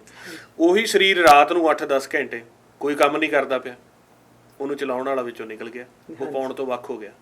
ਇਸੇ ਤਰ੍ਹਾਂ ਮਹਾਂਪੁਰਸ਼ਾਂ ਨੇ ਫਿਰ ਇਹ ਖੇਡ ਨੂੰ ਸਿੱਖ ਕੇ ਵੀ ਜਿਵੇਂ ਦਿਵਸ ਰਾਤ ਦੋਇ ਦਾਈ ਦਾਇਆ ਖੇਲੇ ਸਗਲ ਜਗਤ, ਦਿਨ ਤੇ ਰਾਤ ਦੀ ਖੇਡ ਆ। ਤੇ ਦਿਨ ਸਮੇਂ ਕਰਮ ਕੀਤਾ ਜਾਂਦਾ, ਰਾਤ ਨੂੰ ਕਰਮ ਤੋਂ ਵੱਖ ਕਰਕੇ ਸਰੀਰ ਰਿਲੈਕਸ ਹੋ ਜਾਂਦਾ ਤੇ ਉਹਨੂੰ ਬਾਹਰ ਕੱਢ ਦਿੱਤਾ ਜਾਂਦਾ ਮਨ। ਉਹਨਾਂ ਨੇ ਆਖਿਆ ਇਹ ਆਪ ਕਰਕੇ ਵੇਖੀਏ। ਫਿਰ ਇਹ ਆਪ ਕਰਨ ਵਾਸਤੇ ਉਹਨਾਂ ਨੇ ਫਿਰ ਕਿਹਾ ਆ ਸ਼ਬਦ ਮਰੈ ਤੇ ਸਦਾ ਆਨੰਦ, ਸਤਿਗੁਰ ਭੇਟੇ ਗੁਰੂ ਗੋਬਿੰਦ, ਨਾ ਫਿਰ ਮਰੇ ਨਾ ਵਜਾਏ ਪੂਰੇ ਗੁਰ ਤੇ ਸਾਸ ਮਾਏ। ਸ਼ਬਦ ਦੁਆਰਾ ਫਿਰ ਇਸ ਸਰੀਰ ਨੂੰ ਛੱਡਣਾ ਸਿੱਖਿਆ। ਗੁਰਮੰਤਰ ਕੀਤਾ, ਗੁਰਮੰਤਰ ਕਰਕੇ ਵਿਚਾਰ ਰੁਕੇ, ਵਿਚਾਰ ਰੁਕਣ ਤੋਂ ਬਾਅਦ ਜੀਵ ਸਹਿਜ ਅਵਸਥਾ ਵਿੱਚ ਆਇਆ ਤੇ ਫਿਰ ਆਪ ਪੌਣ ਦੇ ਵਿੱਚ ਧਿਆਨ ਲਾ ਲਓ। ਇਹ ਪੌਣ ਜਿਹੜੀ ਆ ਇੱਥੋਂ ਨਾਸਕਾ ਦੇ ਵਿੱਚ ਜਾ ਰਹੀ ਆ, ਅੰਦਰ ਜਾ ਕੇ ਫਿਰ ਵਾਪਸ ਇੱਥੇ ਹੀ ਸੁੰਨ 'ਚ ਆ ਕੇ ਸਮਾ ਰਹੀ ਆ। ਸੁੰਨ ਤੋਂ ਹੀ ਪੌਣ ਨਾਸਕਾ 'ਚ ਜਾ ਰਹੀ, ਸੁੰਨ 'ਚ ਇੱਥੇ ਆ ਰਹੀ। ਜਦੋਂ ਫਿਰ ਉਹ ਸਿਮਰਨ ਕਰਨ ਤੋਂ ਬਾਅਦ, ਵਿਚਾਰ ਰੁਕਣ ਤੋਂ ਬਾਅਦ ਤੁਸੀਂ ਪੌਣ ਵਿੱਚ ਧਿਆਨ ਲਾ ਲਓਗੇ, ਉਹ ਧਿਆਨ ਸੁਰਤੀ ਦਾ ਖੇਡ ਆ, ਉਹ ਧਿਆਨ ਪੌਣ ਦੇ ਰਾਹੀਂ ਅੱਗੇ ਸੁੰਨ ਵਿੱਚ ਚਲਾ ਜਾਂਦਾ, ਮਨ ਪੌਣ ਤੋਂ ਵੱਖ ਹੋ ਜਾਂਦਾ। ਇਸ ਤਰ੍ਹਾਂ ਪੌਣ ਤੋਂ ਵੱਖ ਹੋਣਾ, ਪੌਣ ਵਿੱਚ ਆਣਾ, ਇਹ ਦੋਨੋਂ ਹੀ ਖੇਡ ਨੇ। ਫਿਰ ਇਸ ਤੋਂ ਉੱਪਰ ਫਿਰ ਇਹ ਅੱਗੇ ਫਿਰ ਉਸ ਤੋਂ ਬਾਅਦ ਜਦੋਂ ਹਾਂਜੀ ਪੌਣ ਤੋਂ ਵੱਖ ਹੋ ਗਿਆ, ਫਿਰ ਅੱਗੇ ਅਨਹਦ ਬਾਣੀ ਦਾ ਖੇਡ ਚੱਲ ਪੈਂਦਾ। ਫਿਰ ਅੰਮ੍ਰਿਤ ਰਸ ਜੋ ਮਨ ਦੀ ਖੁਰਾਕ ਹੈ, ਜੋ ਪੰਜੇ ਦੂਤ ਸਾਡੀ ਲੁੱਟਦੇ ਸੀ, ਫਿਰ ਅੱਗੇ ਜੋਤ ਦਾ ਖੇਡ ਚੱਲ ਪੈਂਦਾ, ਪ੍ਰਕਾਸ਼ ਦੇ। ਇਹ ਉਹ ਸਰੀਰ ਤੋਂ ਵੱਖ ਹੋ ਕੇ ਖੇਡ ਆ, ਇੱਥੇ ਨਹੀਂ। ਬ੍ਰਹਮ ਦਾ ਜਿਹੜਾ ਮਿਲਾਪ ਹੈ ਉਹ ਜਦੋਂ ਫਿਰ ਸੁਰਤੀ ਰਾਹੀਂ ਤੁਸੀਂ ਜਿਹੜਾ ਪਾਤਸ਼ਾਹ ਜੀ ਦਾ ਬਚਨ ਹੈ, ਸੁੰਨ ਸਮਾਦ ਅਨਹਤ ਤਹਿ ਨਾਦ ਕਹਿਣ ਨਾ ਜਾਈਏ ਚਰਜ ਬਿਸਮਾਦ, ਉਹ ਸੁੰਨ ਸਮਾਦ ਦੇ ਵਿੱਚੋਂ ਫਿਰ ਨਾਦ ਦੀ ਆਵਾਜ਼ ਇਹਨਾਂ ਕੰਨਾਂ ਰਾਹੀਂ ਨਹੀਂ, ਮਨ ਦੇ ਕੰਨਾਂ ਨੇ ਸੁਣਨੀ ਹੈ। ਮੂੰਦ ਲਈਏ ਦਰਵਾਜ਼ੇ ਬਾਜੀ ਵਾਲੇ ਅਨਹਦ ਬਾਜੇ, ਉਹ ਸੱਚ ਦਾ ਜੋਤ ਦਾ ਪ੍ਰਕਾਸ਼ ਇਹਨਾਂ ਅੱਖਾਂ ਨੇ ਨਹੀਂ, ਉਹ ਮਨ ਨੇ ਦੇਖਣਾ ਆ, ਉਹ ਫਿਰ ਖੇਡ ਚੱਲ ਪੈਂਦੀ ਹੈ। ਵੈਸੇ ਕਈ ਵਾਰ ਅਕਸਰ ਮੈਨੂੰ ਇਹ ਕੁਐਸਚਨ ਵੀ ਆਉਂਦਾ, ਕਈ ਗੁਰਮੁਖਾਂ ਦੇ ਲੈਫਟ ਸਾਈਡ ਜ਼ਿਆਦਾ ਐਕਟਿਵ ਹੈ ਈਅਰ, ਕਿ ਉਹਨਾਂ ਨੂੰ ਲੈਫਟ ਸਾਈਡ ਤੋਂ ਹਨਾ ਦੀ ਆਵਾਜ਼ ਸੁਣਾਈ ਦਿੰਦੀਆਂ ਨੇ, ਤੇ ਉਹਨਾਂ ਨੂੰ ਫਿਰ ਇਹ ਸਮ ਕਿਵੇਂ ਕਰਿਆ ਜਾ ਸਕਦਾ ਵੀ ਦੋਨੇ, ਤਾਂ ਕਿ ਆਪਣੀ ਦ੍ਰਿਸ਼ਟੀ ਜਾਂ ਆਪਣੀ ਬਰੀਥਿੰਗ ਨੂੰ ਸਮ ਕਰਕੇ ਆਪਾਂ ਉਹਨੂੰ ਠੀਕ ਕਰ ਸਕੀਏ। ਉਹ ਇਹ ਇੱਕ ਖੇਡ ਐਸੀ ਹੈ ਕਿਉਂਕਿ ਜਿਹੜਾ ਇਹ ਸੰਸਾਰ ਦਾ ਦੇਸ਼ ਹੈ, ਇਹ ਕਾਲ ਦਾ ਦੇਸ਼ ਆ, ਮਾਇਆ ਦਾ ਦੇਸ਼ ਆ। ਕਾਲ ਇਹੀ ਖੇਡ ਖੇਡਦਾ ਆ ਵੀ ਜਦੋਂ ਜੀਵ ਇੱਥੇ ਮਨ ਸਰੀਰ ਦੇ ਵਿੱਚ ਆ ਗਿਆ, ਇਹ ਪੌਣ ਦਾ ਬੈਲੈਂਸ ਜਿਹੜਾ ਹੈਗਾ ਉਹਨੂੰ ਆਊਟ ਕਰ ਦਿੰਦਾ। ਖੱਬੇ ਪਾਸੇ ਕਦੇ ਜ਼ਿਆਦਾ ਪੌਣ ਚੱਲਣ ਲੱਗ ਗਈ, ਕਦੇ ਸੱਜੇ ਪਾਸੇ ਜ਼ਿਆਦਾ ਚੱਲਣ ਲੱਗ ਗਈ। ਇਸੇ ਤਰ੍ਹਾਂ ਦਿਖਣ ਦੇ ਵਿੱਚ ਵੀ ਖੱਬੇ ਪਾਸੇ ਜ਼ਿਆਦਾ ਦਿਖਦਾ, ਸੱਜੇ ਪਾਸੇ ਜ਼ਿਆਦਾ। ਮਨ ਜਿਹੜਾ ਉਹ ਇੱਕ ਜੋਤ ਆ। ਇੱਥੇ ਸਰੀਰ 9 ਦਰਵਾਜ਼ਿਆਂ ਵਿੱਚ 2 ਜੋਤਾਂ ਦੀ ਖੇਡ ਆ, ਚੰਦ ਤੇ ਸੂਰਜ ਦੀ। ਖੱਬਾ ਪਾਸਾ ਚੰਦ, ਸੱਜਾ ਸੂਰਜ। ਹੁਣ ਜਦੋਂ ਇੱਕ ਜੋਤ ਮਨ ਸਰੀਰ ਵਿੱਚ ਆਉਂਦਾ, ਉਹ ਇੰਬੈਲੈਂਸ ਹੋ ਜਾਂਦਾ, ਕਦੇ ਖੱਬੇ ਪਾਸੇ ਜ਼ਿਆਦਾ ਚੱਲ ਪਿਆ, ਕਦੇ ਸੱਜੇ ਪਾਸੇ ਜ਼ਿਆਦਾ ਚੱਲ ਪਿਆ। ਉਹ ਤਾਂ ਫਿਰ ਗੁਰਮੰਤਰ ਕਰਨ ਲਈ ਕਿਹਾ ਜਾਂਦਾ ਵੀ ਜਦੋਂ ਆਪਾਂ ਧੁਨ ਵਿੱਚ ਧਿਆਨ ਰੱਖਦੇ ਹਾਂ, ਧੁਨ ਵਿੱਚ ਧਿਆਨ ਰੱਖਿਆ, ਸਾਰੇ ਵਿਚਾਰਾਂ ਪਾਸੋਂ ਤੁਸੀਂ ਵੱਖਰੇ ਹੋ ਗਏ, ਤੇ ਉਹ ਜਿਹੜਾ ਸਹਿਜ ਸੁਭਾਏ ਜਿਹੜੀ ਆ ਪੌਣ ਅੰਦਰ ਬਾਹਰ ਆ ਰਹੀ, ਇਹਦਾ ਬੈਲੈਂਸ ਇੱਕ ਹੋ ਜਾਂਦਾ। ਤੇ ਜਦੋਂ ਪੌਣ ਦਾ ਬੈਲੈਂਸ ਇੱਕ ਹੋਇਆ, ਮਨ ਇਕਾਗਰਤਾ ਦੇ ਵਿੱਚ ਗਿਆ, ਧਿਆਨ ਦੇ ਵਿੱਚ ਬੈਠਾ, ਉੱਥੇ ਫਿਰ ਚੰਦ ਸੂਰਜ ਦਾ ਬੈਲੈਂਸ ਵੀ ਇੱਕ ਹੋ ਜਾਂਦਾ। ਸੋ ਇਹ ਬੈਲੈਂਸ ਇੱਕ ਨਾ ਹੋਣ ਕਰਕੇ ਕਦੇ ਖੱਬੇ ਪਾਸੇ ਅਨਹਦ ਸ਼ਬਦ ਜ਼ਿਆਦਾ ਸੁਣਦਾ ਹੈ, ਕਦੇ ਸੱਜੇ ਪਾਸੇ ਅਨਹਦ ਸ਼ਬਦ ਜ਼ਿਆਦਾ ਸੁਣਦਾ ਹੈ। ਇਸੇ ਤਰ੍ਹਾਂ ਜੋਤ ਨਹੀਂ ਫਿਰ ਦਿਖਦੀ, ਕਿਉਂਕਿ ਹੈ ਸਾਹਮਣੇ ਹੀ, ਜਿਮੀ ਜਮਾਨ ਕੇ ਵਿਖੇ ਸਮਸਤੇ ਇੱਕ ਜੋਤ ਹੈ, ਨਾ ਘਾਟ ਹੈ ਨਾ ਬਾੜ ਹੈ ਨਾ ਘਾਟ ਬਾੜ ਹੋਦਾ ਹੈ। ਪਰ ਉਹ ਬੈਲੈਂਸ ਨਾ ਹੋਣ ਕਰਕੇ ਜਿਹੜੀ ਜੋਤ ਵੀ ਨਹੀਂ ਦਿਖਦੀ, ਬੈਲੈਂਸ ਨਾ ਹੋਣ ਕਰਕੇ ਸ਼ਬਦ ਵੀ ਨਹੀਂ ਸੁਣਦਾ, ਬੈਲੈਂਸ ਨਾ ਹੋਣ ਕਰਕੇ ਵਿਚਾਰ ਨਹੀਂ ਰੁਕਦੇ, ਬੈਲੈਂਸ ਨਾ ਹੋਣ ਕਰਕੇ ਹੀ ਅੰਮ੍ਰਿਤ ਰਸ ਨਹੀਂ ਆਉਂਦਾ। ਇਹ ਸਾਰਾ ਧੁਨ ਮੈਂ ਧਿਆਨ ਮੈਂ ਜਾਣਿਆ ਗੁਰਮੁਖ ਕਥ ਕਹਾਣੀ, ਗੁਰਮੰਤਰ ਤੋਂ ਖੇੜੇ ਚੱਲ ਪੈਂਦੀ ਹੈ।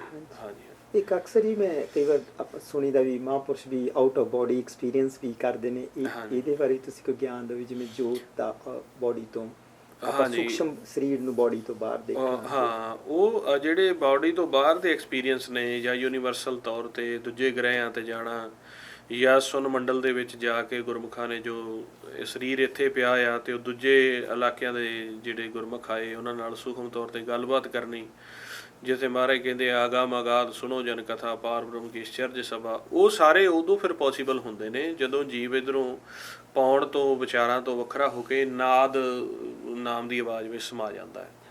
ਫਿਰ ਉਹ ਨਾਦ ਜਿਹੜਾ ਹੈ, ਨਾਮ ਕੇ ਤਾਰੇ ਖੰਡ ਬ੍ਰਹਿਮੰਡ, ਨਾਮ ਕੇ ਤਾਰੇ ਸਗਲ ਜੰਤ, ਸਾਰਾ ਜੰਤ ਜੀ ਜੰਤ ਖੰਡ ਬ੍ਰਹਿਮੰਡ ਨਾਮ 'ਚ ਸਮਾਇਆ। ਨਾਮ ਇੱਕ ਆਵਾਜ਼ ਆ ਜੋ ਪ੍ਰਕਾਸ਼ ਦੇ ਵਿੱਚੋਂ ਪ੍ਰਗਟ ਹੁੰਦੀ ਆ, ਤੇ ਉਹ ਆਵਾਜ਼ ਨੂੰ ਜਦੋਂ ਜੀਵ ਸੁਣਨ ਲੱਗ ਗਿਆ, ਉਹਦੇ ਨਾਲ ਕਨੈਕਟ ਹੋ ਗਿਆ, ਫਿਰ ਉਹ ਗੁਰਮੰਤਰ ਤੋਂ ਕੀਤਾ ਤੇ ਵਿਚਾਰਾਂ ਤੋਂ ਰਹਿਤ ਹੋਏ, ਅੱਗੇ ਸ਼ਬਦ ਨੂੰ ਪਕੜਿਆ, ਤੇ ਸ਼ਬਦ ਦੇ ਰਾਹੀਂ ਫਿਰ ਜਿਹੜਾ ਆ ਉਹ ਖੰਡਾਂ ਬ੍ਰਹਮੰਡਾਂ ਦੀ ਸੈਰ ਕਰਨੀ, ਦੂਜਿਆਂ ਨਾਲ ਵਿਚਾਰ ਕਰਨੀ, ਉਹ ਸ਼ੁਰੂ ਕਰ ਦਿੰਦਾ ਜੀ। ਹਾਂਜੀ, ਇੱਕ ਸੀਗਾ ਜੀ ਕੁਐਸਚਨ, ਕਈ ਗੁਰਮੁਖ ਮੈਨੂੰ ਦੱਸਦੇ ਨੇ ਲੋਅਰ ਅਜੇ ਅਵਸਥਾ ਉੱਚੀ ਨਹੀਂ ਹੁੰਦੀ, ਉਹ ਕਹਿੰਦੇ ਸਾਨੂੰ ਆਕਾਰ ਬੜੇ ਦਿਖਦੇ ਆ ਸੁਪਨਿਆਂ 'ਚ, ਜਾਂ ਅਸੀਂ ਇੱਧਰ ਉੱਧਰ ਘੁੰਮ ਕੇ ਆਉਂਦੇ ਆ, ਇਹ ਫਿਰ ਪੂਰਬਲੇ ਜਨਮ ਜਾਂ ਕੋਈ ਅੰਦਰ ਜਿਹੜੇ ਆਕਾਰ ਆਪਣੇ ਸੂਖਸ਼ਮ ਮਨ ਨੇ ਰੱਖੇ ਹੋਏ? ਹਾਂਜੀ, ਇਹ ਇਸ ਤਰ੍ਹਾਂ ਆ ਕਿ ਆਕਾਰ ਸਾਡਾ ਮਨ ਉਦੋਂ ਦੇਖਦਾ ਹੈ ਜਿੰਨੀ ਦੇਰ ਤੱਕ ਇਹ ਸਰੀਰ ਤੋਂ ਪਾਉਣ ਤੋਂ ਰਹਿਤ ਨਹੀਂ ਹੁੰਦਾ। ਦੂਜਾ, ਇਹਨੂੰ ਜਿੰਨੀ ਦੇਰ ਤੱਕ ਮਨ ਨੂੰ ਅੰਮ੍ਰਿਤ ਰਸ ਨਹੀਂ ਆਉਂਦਾ, ਜਿੰਨੀ ਦੇਰ ਤੱਕ ਮਨ ਵਿਚਾਰਾਂ ਤੋਂ ਰਹਿਤ ਹੋ ਕੇ ਪਾਉਣ ਤੋਂ ਰਹਿਤ ਹੋਣਾ ਨਹੀਂ ਸਿੱਖਦਾ, ਉਨੀ ਦੇਰ ਤੱਕ ਇਹ ਆਪਦੇ ਆਕਾਰ ਦੇਖਦਾ ਹੈ, ਰੰਗ ਦੇਖਦਾ ਹੈ। ਕਿਉਂਕਿ ਜਿੰਨਾ ਰੰਗ ਹੈ, ਜਿੰਨਾ ਆਕਾਰ ਹੈ, ਇਹ ਸਾਰਾ ਮਾਇਆ ਨੂੰ ਦਿੱਤਾ ਹੈ ਸਤਿਗੁਰੂ ਜੀ ਨੇ। ਸੱਤੇ ਰੰਗ, ਸਾਰੇ ਆਕਾਰ, ਹਾਂਜੀ, ਖੰਡ ਪਤਾਲ ਦੀਪ ਸਭ ਲੋਹਾ, ਸਭ ਕਾਲੇ ਵਾ ਸਾਬ ਪ੍ਰਭ ਕੀਆ। ਕਾਲ ਦੇ ਵਸ ਕੀਤਾ ਹੈ। ਉਹ ਮਨ ਜਿੰਨੀ ਦੇਰ ਤੱਕ ਫਿਰ ਇੱਧਰੋਂ ਤਰੀਕੇ ਦੇ ਨਾਲ ਗੁਰਮੰਤਰ ਧੁਨ ਵਿੱਚ ਧਿਆਨ ਰੱਖ ਕੇ ਨਹੀਂ ਕਰਦਾ, ਸਵਾਸ ਗ੍ਰਸ ਅਭਿਆਸ ਨਹੀਂ ਕਰਦਾ, ਉਹ ਫਿਰ ਸਰੀਰ ਤੋਂ ਰਹਿਤ ਨਹੀਂ ਹੁੰਦਾ। ਅੱਖਾਂ ਦੇ ਵਿੱਚ ਸੁਰਤ ਫਸ ਗਈ, ਜਾਂ ਕਿਤੇ ਨਾਸਕਾ ਦੇ ਵਿੱਚ, ਜਾਂ ਕਿਤੇ ਹਵਾ ਦੇ ਵਿੱਚ, ਕਿਤੇ ਪਾਣੀ ਤੱਤ ਵਿੱਚ, ਉਹ ਫਿਰ ਰੰਗ ਵਿਖਣੇ ਸ਼ੁਰੂ ਹੋ ਜਾਂਦੇ ਆ ਜੀ। ਇਹੀ ਕਾਰਨ ਹੈ ਖੱਟ ਚੱਕਰਾਂ ਤੇ ਵੀ ਰੰਗ ਕਈ ਵਾਰ ਫਿਰ ਖੱਟ ਚੱਕਰਾਂ ਵਿੱਚ ਸੁਰਤੀ ਫਸ ਜਾਂਦੀ ਹੈ। ਆਪਣਾ ਜਿਹੜਾ ਖੇਲ ਹੈ ਖੱਟ ਚੱਕਰਾਂ ਤੋਂ, ਕੁੰਡਲਨੀ ਤੋਂ, ਇਹ ਸਭ ਤੋਂ ਉੱਪਰ ਹੈ, ਉਨਮਨ ਅਵਸਥਾ ਇਹਨੂੰ ਕਿਹਾ ਗੁਰਬਾਣੀ 'ਚ।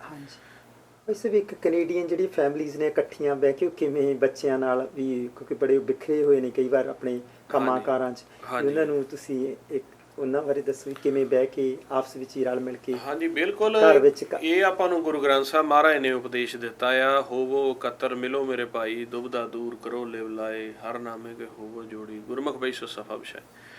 ਜੋ ਮਰਜ਼ੀ ਹੋ ਜਾਏ, ਹੋ ਹੈਗੇ ਤਾਂ ਆਪਾਂ ਸੰਜੋਗੀ ਹਾਂ, ਇੱਥੇ ਕੋਈ ਕਿਸੇ ਦਾ ਸੱਕਾ ਨਹੀਂ, ਕੋਈ ਕਿਸੇ ਦਾ ਪਰਾਇਆ ਨਹੀਂ। ਥੋੜੇ ਸਮੇਂ ਲਈ ਆਪਾਂ ਨੂੰ ਮਹਾਰਾਜ ਨੇ ਰਲਾਇਆ ਹੈ, ਉਹ ਵੀ ਪਤਾ ਨਹੀਂ ਕਿੰਨਾ ਕਿੰਨਾ ਸੰਜੋਗ ਹੈ। ਤੇ ਉਹ ਜਿੰਨੀ ਵੇਖੋ ਇੰਨਾ ਥੋੜਾ ਸੰਜੋਗ ਹੈ। ਕਲਯੁਗ ਦੇ ਵਿੱਚ ਚੌਥਾ ਯੁੱਗ ਹੈ, ਸਤਯੁਗ, ਤ੍ਰੇਤਾ, ਦੁਆਪਰ, ਤਿੰਨ ਪਹਿਲੋਂ ਹੋ ਗਿਆ। ਬਹੁਤ ਥੋੜੀ ਉਮਰ ਇੱਕ ਇਨਸਾਨ ਦੀ ਰਹਿ ਗਈ ਆ।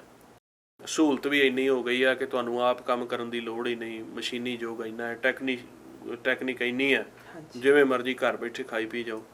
ਪਰ ਫਿਰ ਵੀ ਵਿਚਾਰਾਂ ਦਾ ਟਕਰਾਅ ਤੇ ਨਾਮ ਦਾ ਭੇਤ ਨਾ ਹੋਣ ਕਰਕੇ ਛੋਟੇ ਛੋਟੇ ਪਰਿਵਾਰ, ਉਹ ਪਹਿਲੋਂ ਤੁਸੀਂ ਅੱਜ ਤੋਂ 30-40 ਸਾਲ ਪਹਿਲਾਂ ਹੀ ਵੇਖ ਲਓ ਵੀ ਆਪਣੇ ਪਰਿਵਾਰ ਕਿੰਨੇ ਕਿੰਨੇ ਸੀ, 12-12 15-15 ਜੀਆਂ ਦੇ ਪਰਿਵਾਰ ਸੀ। ਉਹ ਵੀ ਬੜੀ ਸਾਦਗੀ 'ਚ ਰਹਿਣਾ, ਕੋਈ ਟੈਕਨੀਕ ਨਹੀਂ ਸੀ ਹੈਗੀ, ਕੋਈ ਸਾਧਨ ਨਹੀਂ ਸੀ ਹੈਗੇ। ਇੱਥੋਂ ਤੱਕ ਕੋਈ ਬਿਜਲੀ ਦੇ ਸੁੱਖ, ਕੋਈ ਕਾਰਾਂ ਗੱਡੀਆਂ ਦੇ ਸੁੱਖ, ਕੋਈ ਮੋਬਾਈਲ ਦੇ ਕੁਝ, ਫਿਰ ਵੀ ਬੜੇ ਪਿਆਰ ਨਾਲ ਰਹੀਦਾ ਸੀ। ਉਦੋਂ ਇਹ ਸੋਚੀਦਾ ਸੀ ਵੀ ਸ਼ਾਇਦ ਕੋਈ ਸੁੱਖ ਹੋਣਗੇ, ਤੇ ਅੱਜ ਉਹ ਸੁੱਖ ਮਿਲ ਗਏ ਨੇ, ਪੈਸਾ ਵਾਧੂ ਹੋ ਗਿਆ, ਸਾਰਾ ਕੁਝ ਹੋ ਗਿਆ, ਤੇ ਅੱਜ ਸੁਰਤੀ ਹੋਰ ਪਾਸੇ ਚੱਲ ਪਈ। ਇਹ ਸਾਰਾ ਖੇਡ ਆ ਵੀ ਇਕੱਠੇ ਹੋ ਕੇ ਪਰਿਵਾਰ ਵਿੱਚ ਸਿਮਰਨ ਨਹੀਂ ਕਰਦੇ। ਆਪਾਂ ਰੋਟੀ ਪਾਣੀ ਖਾ ਲੈਂਦੇ ਹਾਂ, ਪੈਸਾ ਕਮਾ ਲੈਂਦੇ ਹਾਂ, ਇੱਕ ਦੂਜੇ ਨੂੰ ਹਿਸਾਬ ਕਿਤਾਬ ਕਰ ਲੈਂਦੇ ਹਾਂ, ਕਾਰਾਂ ਗੱਡੀਆਂ ਸਭ ਕੁਝ ਲੈ ਲਿਆ, ਤੇ ਇਹ ਸਿਮਰਨ ਕਿੰਨੇ ਕਰਨਾ ਹੈ? ਤੁਹਾਨੂੰ ਆਪਾਂ ਪਹਿਲੋਂ ਗੱਲ ਕੀਤੀ ਆ ਵੀ 4 ਪਦਾਰਥਾਂ ਦੀ ਖੇਡ ਆ। ਜੇ 4 ਪਦਾਰਥਾਂ ਦਾ ਸੁਮੇਲ ਜੀਵ ਆਪਦੇ ਜੀਵਨ ਵਿੱਚ ਬਣਾ ਕੇ ਚੱਲਦਾ ਹੈ, ਉਹ ਕਾਮਯਾਬ ਹੋ ਜਾਏਗਾ। ਹੁਣ 3 ਪਦਾਰਥ, ਧਰਮ, ਅਰਥ ਤੇ ਕਾਮ, ਤੇ ਉਹ ਤਿੰਨਾਂ 'ਚ ਵੀ ਇੱਕ ਛੱਡ ਜਾਂਦੇ ਨੇ, ਅਰਥ ਤੇ ਕਾਮ ਤੱਕ ਸੀਮਤ ਰਹਿ ਜਾਂਦੇ ਨੇ, ਧਰਮ ਪਾਸੇ ਵੀ ਨਹੀਂ ਜਾਂਦੇ। ਤੇ ਬਹੁਤੇ ਜੇ ਧਰਮ ਪਾਸੇ ਜਾਂਦੇ ਆ ਤੇ ਉਹ ਨਾਮ ਪਾਸੇ ਨਹੀਂ ਜਾਂਦੇ, ਤੇ ਮਨ 'ਚ ਅੱਗ ਲੱਗੀ ਰਹਿੰਦੀ ਵਿਚਾਰਾਂ ਦੀ। ਜਿੰਨੀ ਦੇਰ ਤੱਕ ਸਾਡੇ ਪਰਿਵਾਰ ਵਿੱਚ ਸਾਰਾ ਇਕੱਠਾ ਹੋ ਕੇ ਇੱਕ ਸਮਾਂ ਨਹੀਂ ਬਣਦਾ ਗੁਰਮੰਤਰ ਦਾ, ਅਸੀਂ ਇਕੱਠੇ ਹੋ ਕੇ ਨਾਮ ਨਹੀਂ ਜਪਦੇ, ਤੇ ਬਾਕੀ ਸਾਰੇ ਸਮੇਂ ਬਣਾਏ ਨੇ, ਇਹ ਨਹੀਂ ਬਣਾਇਆ, ਲੋਕ ਲੱਜਾ ਹੈ, ਹਉਮੈ ਆ, ਸ਼ਰਮ ਆਉਂਦੀ ਹੈ, ਪਤਾ ਨਹੀਂ ਕੀ ਕਾਰਨ ਹੈ, ਉਨੀ ਦੇਰ ਤੱਕ ਪਰਿਵਾਰ 'ਚ ਇਤਫਾਕ ਨਹੀਂ ਆਉਂਦਾ। ਕਿਉਂਕਿ ਫਿਰ ਇੱਕ ਦੂਜੇ ਦੀ ਕਈ ਸੁਣੀ ਮਨ ਵਿੱਚ ਲੱਗਣ ਲੱਗ ਜਾਂਦੀ ਆ, ਇੱਕ ਦੂਜੇ ਦੇ ਵਾਧੇ ਘਾਟੇ ਆਉਣ ਲੱਗ ਜਾਂਦੇ। ਹੁਣ ਘਰ ਸੋਹਣਾ ਬਣਾ ਲਿਆ, ਚੰਗੇ ਕਮਰੇ ਨੇ, ਚੰਗੀਆਂ ਸਹੂਲਤਾਂ ਨੇ, ਪਰ ਰਲ ਮਿਲ ਕੇ ਨਹੀਂ ਬੈਠਦੇ। ਤੇ ਇਸ ਕਰਕੇ ਜਿੰਨੀ ਦੇਰ ਤੱਕ ਸਿਮਰਨ ਨਹੀਂ, ਗੁਰਮੰਤਰ ਦਾ ਅਭਿਆਸ ਕੋਈ ਵੀ ਪਰਿਵਾਰ ਦੇ ਵਿੱਚੋਂ ਇੱਕ ਜੀਵ ਕਰਾਏ, ਦੂਜੇ ਉਹਨੂੰ ਬੈਠ ਕੇ ਜਪਣ ਨਾਲ ਸੁਣਦੇ, ਮਹਾਰਾਜ ਦੀ ਕਿਰਪਾ ਜੀ। ਭਾਈ ਸਾਹਿਬ, ਤੁਸੀਂ ਵੀ ਟਹਾਣਾ 'ਚ ਇੱਕ ਪ੍ਰੋਜੈਕਟ ਕਰ ਰਹੇ ਹੋ ਜਾਂ ਆਪਣੇ, ਉਹਦੇ ਬਾਰੇ ਤੁਸੀਂ ਥੋੜੀ ਚਾਨਣਾ ਪਾਓ ਵੀ ਸੰਗਤਾਂ ਕਿਵੇਂ ਉੱਥੇ ਜੁਆਇਨ ਕਰ ਸਕਦੇ ਨੇ ਤੇ ਕੰਟਰੀਬਿਊਟ ਵੀ ਕਰ ਸਕਦੇ ਨੇ ਉਹਦੇ ਬਾਰੇ। ਹਾਂਜੀ, ਇਸ ਤਰ੍ਹਾਂ ਹੀ ਆ ਕਿ ਮਤਲਬ ਕਿਉਂਕਿ ਆਪਾਂ ਨੂੰ ਹੁਣ ਜਦੋਂ ਭੇਤ ਆ ਗਿਆ ਵੀ ਸਿਮਰਨ ਅਭਿਆਸ ਗੁਰਮੰਤਰ ਹੀ ਸਾਡਾ ਜੀਵਨ ਹੈ, ਸਾਡਾ ਜੀਵਨ ਉਸ ਮਾਲਕ ਦੇ ਨਾਮ ਤੋਂ ਵਿਸਰਿਆ ਹੋਣ ਕਰਕੇ, ਅੰਮ੍ਰਿਤ ਰਸ ਦੀ ਖੁਰਾਕ ਤੋਂ ਵਿਸਰਿਆ ਹੋਣ ਕਰਕੇ ਸਾਨੂੰ ਦੁੱਖ ਹੈ। ਤੇ ਜਦੋਂ ਫਿਰ ਜੀਵ ਨੂੰ ਇਹ ਸਮਝ ਆ ਜਾਂਦਾ ਹੈ, ਫਿਰ ਉਹ ਪਹਿਲੋਂ ਆਪ ਕਰਦਾ, ਤੇ ਫਿਰ ਉਹ ਖੁਸ਼ੀ ਵਿੱਚ ਆ ਕੇ ਦੂਜਿਆਂ ਨੂੰ ਵੀ ਪ੍ਰੇਰਦਾ ਵੀ ਮੈਂ ਤਾਂ ਮੇਰੇ ਜੀਵਨ ਦਾ ਲਾਹਾ ਲੈਣਾ, ਆਨੰਦਤ ਹਾਂ, ਤੁਸੀਂ ਵੀ ਆਓ ਲਓ। ਇਸੇ ਨੂੰ ਫਿਰ ਸੋਚਦੇ ਹੋਇਆ ਆਪਣਾ ਉੱਥੇ ਸੰਗਤ ਤਾਂ ਪਹਿਲੋਂ ਵੀ ਆਪਣੇ ਉੱਥੇ ਨਾਮ ਅਭਿਆਸ ਕਰਦੇ ਸੀ, ਪੁਰਾਣਾ ਆਪਣਾ ਜੱਦੀ ਘਰ ਸੀ, ਉੱਥੇ ਬੈਠ ਕੇ ਕਰ ਲਈਦਾ ਸੀ ਅਭਿਆਸ। ਪਰ ਫਿਰ ਜਿਵੇਂ ਹੁਣ ਤੁਹਾਡੇ ਤਰ੍ਹਾਂ ਗੁਰਮੁਖ ਇੱਧਰੋਂ ਵਿਦੇਸ਼ਾਂ ਵਿੱਚੋਂ ਹੋਰ ਉੱਥੇ ਜਦੋਂ ਮਹੀਨੇਵਾਰ ਆਪਣਾ 5 ਦਿਨਾਂ ਦਾ ਪ੍ਰੋਗਰਾਮ ਹੁੰਦਾ, ਤੇ ਸੰਗਰਾਂਦ ਦੇ ਦਿਨਾਂ ਦੇ ਲਾਗੇ ਤਾਗੇ, ਚਲੋ ਵੈਸੇ ਕੋਈ ਉਹ ਵਹਿਮ ਨਹੀਂ, ਪਰ ਵੈਸੇ ਇੱਕ ਵੀ ਸੰਗਰਾਂਦ ਜਦੋਂ ਹੁੰਦੀ ਹੈ ਉਹਨਾਂ ਕੁ ਦਿਨਾਂ ਦੇ ਵਿੱਚ ਸੀਰਾ ਕਰ ਲੈਂਦੇ ਹੁੰਦੇ ਆ 5 ਦਿਨ। ਹੁਣ ਸੰਗਤ ਜ਼ਿਆਦਾ ਹੋਣ ਲੱਗ ਗਈ, ਉਹ ਸੰਗਤ ਜ਼ਿਆਦਾ ਹੋਣ ਕਰਕੇ ਫਿਰ ਉੱਥੇ ਅਸਥਾਨ ਆਪਣੇ ਉੱਥੇ ਵੱਡਾ ਕਰਕੇ ਹੁਣ ਬਣਾਉਣੇ ਪਏ ਆ। ਉਹਦੇ ਵਿੱਚ ਇਹੀ ਆ ਕਿ ਕੋਈ ਵੀ ਗੁਰਮੁਖ ਜਿਹੜਾ ਨਾਮ ਜਪਣਾ ਚਾਹੁੰਦਾ ਹੈ, ਨਾਮ ਦਾ ਭੇਤ ਲੈਣਾ ਚਾਹੁੰਦਾ ਹੈ, ਜਾਂ ਜੋ ਮਹਾਰਾਜ ਸੱਚੇ ਪਾਤਸ਼ਾਹ ਨੇ ਸਾਨੂੰ ਸੈਲਫ ਡਿਫੈਂਸ ਦੇ ਲਈ ਗੱਤਕਾ ਉਹ ਵਿਦਿਆ ਦਿੱਤੀ ਹੈ, ਜਾਂ ਕੀਰਤਨ ਹੈ, ਕਥਾ ਹੈ, ਉਹ ਉੱਥੇ ਸੰਪਰਕ ਕਰਕੇ ਸਾਡੇ ਨਾਲ ਉੱਥੇ ਰਹਿ ਕੇ ਅਭਿਆਸ ਕਰ ਸਕਦਾ। ਤੇ ਉਹਦੀ ਕੋਈ ਦੁਨਿਆਵੀ ਤੌਰ ਤੇ ਫੀਸ ਨਹੀਂ ਅਸੀਂ ਰੱਖੀ। ਹਾਂਜੀ, ਤੇ ਬਾਕੀ ਅਭਿਆਸ ਸ਼ਬਦ ਨੂੰ ਦ੍ਰਿੜ ਕਰਨ ਵਾਸਤੇ, ਕੀਰਤਨ ਨੂੰ ਸਿੱਖਣ ਵਾਸਤੇ, ਗੁਰਬਾਣੀ ਪੜ੍ਹਨ ਵਾਸਤੇ, ਸੁਣਨ ਵਾਸਤੇ, ਸਮਝਣ ਵਾਸਤੇ, ਕਿਉਂਕਿ ਇੱਕ ਸਮਾਂ ਚਾਹੀਦਾ ਹੁੰਦਾ ਹੈ ਸ਼ਬਦ ਜਪਣ ਲਈ, ਕਿਵੇਂ ਕਰਨਾ ਹੈ, ਕਿਵੇਂ ਬੈਠਣਾ ਹੈ, ਇੱਕ ਸਮਾਂ ਤਾਂ ਹਰੇਕ ਚੀਜ਼ ਦਾ ਨਾ, ਕਿਉਂਕਿ ਇਹ ਬ੍ਰਹਮ ਦੀ ਵਿੱਦਿਆ ਹੈ। ਉਹਦੇ ਵਾਸਤੇ ਫਿਰ ਅਸੀਂ 3 ਮਹੀਨੇ, 6 ਮਹੀਨੇ ਤੇ ਸਾਲ, ਇਹ 3 ਤਰ੍ਹਾਂ ਦਾ ਇੱਕ ਜਿਵੇਂ ਆਪਾਂ ਕੋਰਸ ਕਰਦੇ ਆ ਨਾ, ਕਿਉਂਕਿ ਦੇਖੋ ਮਾਲਕ ਦਾ ਗਿਆਨ ਆ, ਉਹਨੂੰ ਸਮਝਾਉਣ ਲਈ ਤਾਂ ਭਾਵੇਂ ਸਾਰੇ ਕਈ ਜਨਮ ਲੈ ਲਓ ਨਹੀਂ ਸਮਝਾ ਸਕਦੇ, ਪਰ ਇੱਕ ਕੋਸ਼ਿਸ਼ ਕੀਤੀ ਗਈ ਆ ਜਿਵੇਂ ਵੀ ਗੁਰਮੰਤਰ ਕਿਵੇਂ ਜਪਣਾ, ਸੰਥਿਆ ਗੁਰਬਾਣੀ ਦੀ ਜਾਂ ਕੀਰਤਨ, ਉਹਦੇ ਵਿੱਚ 3, 6 ਮਹੀਨੇ ਤੇ ਸਾਲ ਦੇ ਕੋਰਸ ਵੀ।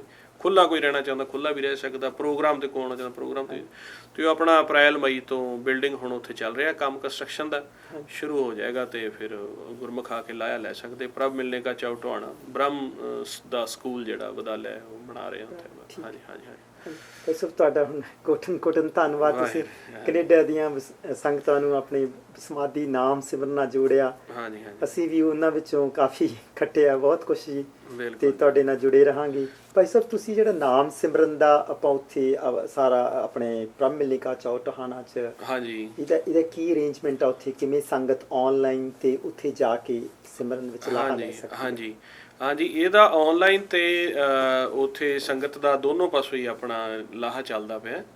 ਆਨਲਾਈਨ ਤਾਂ ਟੈਲੀਗ੍ਰਾਮ ਨਾਮ ਦੀ ਐਪ ਹੈ, ਟੈਲੀਗ੍ਰਾਮ ਜਿਸ ਤਰ੍ਹਾਂ ਮੈਸੇਜਿੰਗ ਐਪ ਆ, ਉਹਦੇ ਵਿੱਚ ਪ੍ਰਭ ਮਿਲਨੇ ਕਾ ਚਾਉ ਟੋਹਾਣਾ ਨਾਮ ਦਾ ਚੈਨਲ ਬਣਾਇਆ ਹੋਇਆ, ਔਰ ਇੰਡੀਆ ਦੇ ਟਾਈਮ ਦੇ ਹਿਸਾਬ ਨਾਲ ਸਵੇਰੇ 5 ਤੋਂ 6 ਤੇ ਸ਼ਾਮ ਨੂੰ 7:30 ਤੋਂ 8:30 ਇੰਡੀਆ ਟਾਈਮਿੰਗ ਦੇ ਹਿਸਾਬ ਨਾਲ।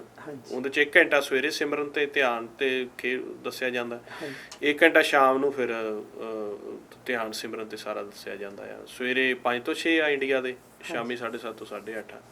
ਔਰ ਬਾਕੀ ਹਰ ਮਹੀਨੇ ਆਪਣਾ ਜਿਹੜਾ ਹੈਗਾ ਉੱਥੇ ਪ੍ਰੋਗਰਾਮ ਆਪਣੇ ਟੋਹਾਣਾ ਸ਼ਹਿਰ ਹਰਿਆਣੇ 'ਚ ਪੈਂਦਾ, ਇਹ ਫਤਿਆਬਾਦ ਜ਼ਿਲ੍ਹਾ ਹੈ ਆਪਣਾ ਤੇ ਤਹਿਸੀਲ ਟੋਹਾਣਾ ਹੈ। ਟੋਹਾਣੇ ਸ਼ਹਿਰ ਤੋਂ 7 ਕਿਲੋਮੀਟਰ ਦੂਰ ਹੈ ਟੋਹਾਣਾ, ਜਿਹੜਾ ਬੱਸ ਸਟੈਂਡ ਹੈ ਉਹ ਤੋਂ 7 ਕਿਲੋਮੀਟਰ ਦੂਰ ਪਿੰਡ ਲਲੋਦਾ ਪਿੰਡ ਹੈ।